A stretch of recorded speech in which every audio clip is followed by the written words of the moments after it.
अस्सलाम वालेकुम। मेरा नाम डॉक्टर फ़ाखरा है और मैं कंसल्टेंट गायनेकोलॉजिस्ट के तौर पे काम कर रही हूँ। मैंने अपनी स्पेशलाइजेशन सर्विसेज हॉस्पिटल लाहौर से की है। करंटली जो मैं शेख तैयब हॉस्पिटल में रनाला खुर्द में जो है वहाँ पे सुबह 10 बजे से लेकर दोपहर 1 बजे तक होती हूँ। आज मैं आपसे कुछ एक टॉपिक पे डिस्कशन करना चाहूँगी जो कि आजकल हमारा बड़ा हॉट टॉपिक बना हुआ है और बहुत सारी ख़वातीन जो है वो इस प्रॉब्लम के साथ हमारे पास क्लिनिक में आ रही हैं।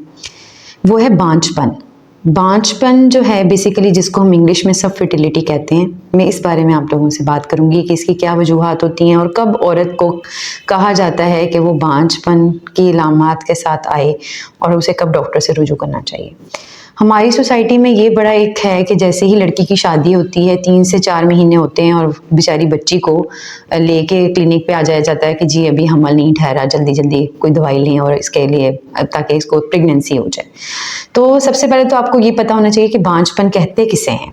इसके लिए ये कि जब दोनों पार्टनर मियाँ बीवी आपस में 1 साल तक रहें, उनका ताल्लुक भी ठीक हो और साथ में कोई कॉन्ट्रासेप्शन वो इस्तेमाल ना कर रहे हों, उसके बावजूद उनको हमल नहीं ठहरा तो उसको हम सब फर्टिलिटी कहेंगे। 1 साल से पहले इसमें कोई हमें दवाई देने की ज़रूरत नहीं है। तो प्लीज़ खुदारा आप बच्चियों का जो एक उनके ऊपर ना स्ट्रेस बड़ा आ जाता है, वो खुद बेचारियाँ स्ट्रेस नहीं ले रही होती लेकिन इर्द गिर्द के लोग जो होते हैं ना वो उनको बहुत स्ट्रेस दे रहे होते हैं कि भाई शादी को इतनी देर हो गई और अभी तक हमल नहीं हुआ। तो अगर इस तरह से आपके पास आए भी तो उनकी काउंसलिंग अच्छी करें और उनको स्ट्रेस फ्री करना चाहिए ताकि और स्पॉन्टेनियसली कंसीव करना चाहिए। लेकिन हाँ, अगर 1 साल के बाद भी प्रेगनेंसी नहीं हो रही तो फिर उनको अपने डॉक्टर को रुजू करना चाहिए। और इसमें मेल और फीमेल दोनों जो है ना, उन दोनों के टेस्ट इंपॉर्टेंट है। अगर मेल हमारी जैसे सोसाइटी है उसमें जो मेल है वो थोड़ा झिझकिचाता है अपने टेस्ट वगैरह करने में, अगर इस तरह का इशू है तो फिर उसे फीमेल को भी फोर्स नहीं करना चाहिए। तो इसमें यह कि मेल जो है उसका हम एक टेस्ट करवाते हैं जिसको हम हस्बैंड सीमन एनालिसिस कराते हैं। अगर उसमें कोई मसला आता है तो फिर हम मेल पार्टनर को यूरोलॉजिस्ट को रेफर कर देते हैं।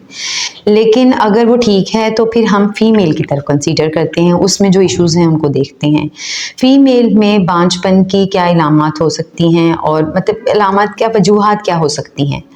ये वजह हो सकती है सबसे कॉमन जो आजकल है वो है PCOS, जिसमें जो फीमेल है उसमें क्या होता है कि पीरियड्स जो हैं वो या तो बंद हो जाते हैं या इरेगुलर हो जाते हैं या उसका साइकिल जो है वो प्रोलॉन्ग हो जाता है और प्रॉपर ओवुलेशन नहीं हो रही होती जिसकी वजह से पेशेंट जो है वो कंसीव नहीं कर पाती।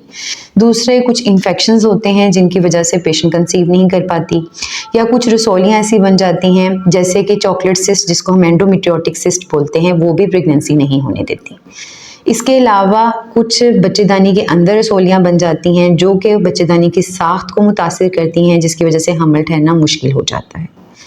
और इसके अलावा वो औरतें जिनका पहले हमल हो चुका हो और बीच में ज़्यादा वक्फा आ गया हो और हमल ना ठहरा हो जिसको हम सेकेंडरी सब फर्टिलिटी कहते हैं, उसमें मोस्ट कॉमन जो कॉज होता है वो होता है ट्यूब्स का बंद हो जाना। कहीं रिकरेंट कोई पुराना कोई क्रॉनिक इन्फेक्शन रहा है, PID रहा है जिसकी वजह से सेंडिंग इन्फेक्शन होने की वजह से ट्यूब्स जो होती हैं वो ब्लॉक हो जाती हैं।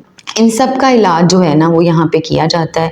इससे रिलेटेड कोई भी औरत जिसको कोई कंसल्टेशन चाहिए वो हमारे पास इधर शेख तैयब हॉस्पिटल में आ सकती हैं। लेकिन मैं आपको सबसे और ये कहूँगी कि प्लीज़ जो औरत को स्ट्रेस नहीं लेना। आपने प्रेगनेंसी अगर नहीं हो रही तो उसका स्ट्रेस नहीं लेना, क्योंकि मैंने बहुत सारी फीमेल्स को देखा है कि हम उनको सारी ओवुलेशन इंडक्शन भी दे रहे होते हैं, मल्टीपल ट्रीटमेंट्स देते हैं, लेकिन उनको स्ट्रेस कंसीव नहीं होने देता। क्यों? क्योंकि स्ट्रेस की वजह से एक प्रोलैक्टिन हार्मोन रिलीज हो रहा होता है, ज़्यादा हो रहा होता है।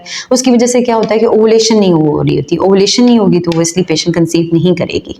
तो इसलिए मैंने देखा है बहुत सारी औरतें जिनको फिर हम कह देते हैं कि नहीं भाई अब नहीं हम कुछ कर सकते। तो जब वो मेंटली रिलैक्स होंगी, स्ट्रेस फ्री होंगी, तो जो वो पेशेंट है वो खुद ब खुद स्पॉन्टेनियसली भी अक्सर कंसीव कर जाते हैं। तो प्लीज़ स्ट्रेस नहीं लेना और अल्लाह ताला से दुआ करनी है, अल्लाह ताला आपको औलाद की नेमत से नवाजे।